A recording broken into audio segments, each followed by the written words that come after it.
જય સિયારામ મિત્રો, મોજમાં છો ને? મોજ માર્યો, આનંદ માર્યો, હરો ફરો, ઈશ્વરની ખોજ માર્યો, મારા વિડીયા જોતા રહ્યો. હા, મોજ માર્યો, આનંદ માર્યો. હું તમને એને કહું છું, પણ આમ ખાલી ને કહેતો.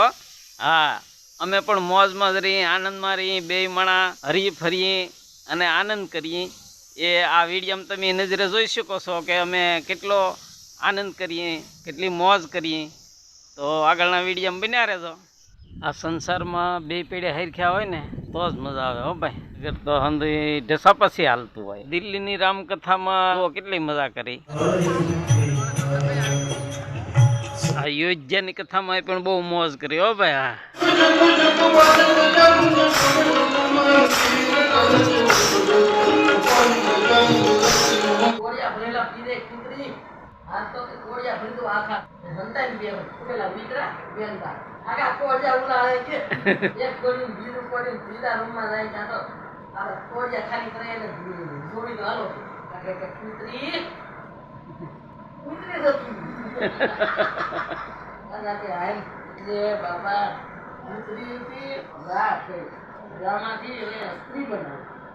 સ્વભાવ નો બદલો, સ્વભાવ નો બદલો. આ માયાભાઈ અત્યારમાં કેતા ઈશ્વર તો આપણી અંદર જ છે. આ બોલે બીજો નથી. આ અંદર ખોજ કરજો. હો ભાઈ, આ હરવા ફરવાનું આનંદ મંગલ કરવાનું એ બહાર છે. હંધુઈ રામ ભક્તજનો તો અત્યારે આપણે રત્નેશ્વર આવ્યા છીએ. હો ભાઈ, દયાલ ને દરિયે. જો તમે દરિયો જોઈ લ્યો. જય રત્નેશ્વર મહાદેવ,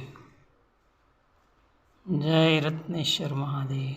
આપણને પૂરી ખબર ન હોય દરિયો ક્યારે ભરાય ને ક્યારે ખાલી થાય.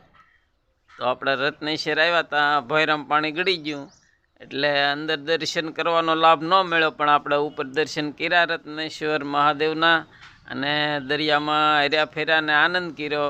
રત્નેશ્વરની બાજુમાં એક મઢી છે, ત્યાં સિંહ. હો ભાઈ, જુઓ ભક્તજનો, આ કળીકાળ યુગમાં આનંદ અને મોજથી જીવું ને ભગવાનની આપણી ઉપર મહેરબાની ને કૃપા છે. હો હા, નકર આ આધુનિક જીવનમાં તો બહુ આનંદ મોજ ન રહ્યો. હા, સ્વામી વિવેકાનંદના ગુરુ પરમ રામદાસનો આશ્રમ કલકત્તામાં બેલુર મઠમાં મોરારી બાપુની રામકથામાં શોખ જાગ્યો કે આ હું પણ કાંઈક વિડીયો બનાવું.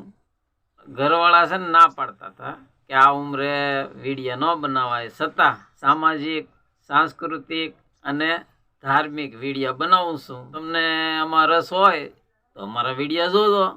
અમારા વિડીયા ભાઈબંધ દોસ્તારો સગા સંબંધીને શેર કરજો, કોમેન્ટમાં કંઈક લખજો. હો ભાઈ, આ સલાહ સૂચન આપજો. તો અત્યારે આ નાનો એવો બ્લોગ હવે પૂરો કરું છું ને પાછા મળીશું આગલા બ્લોગમાં. જય સિયારામ.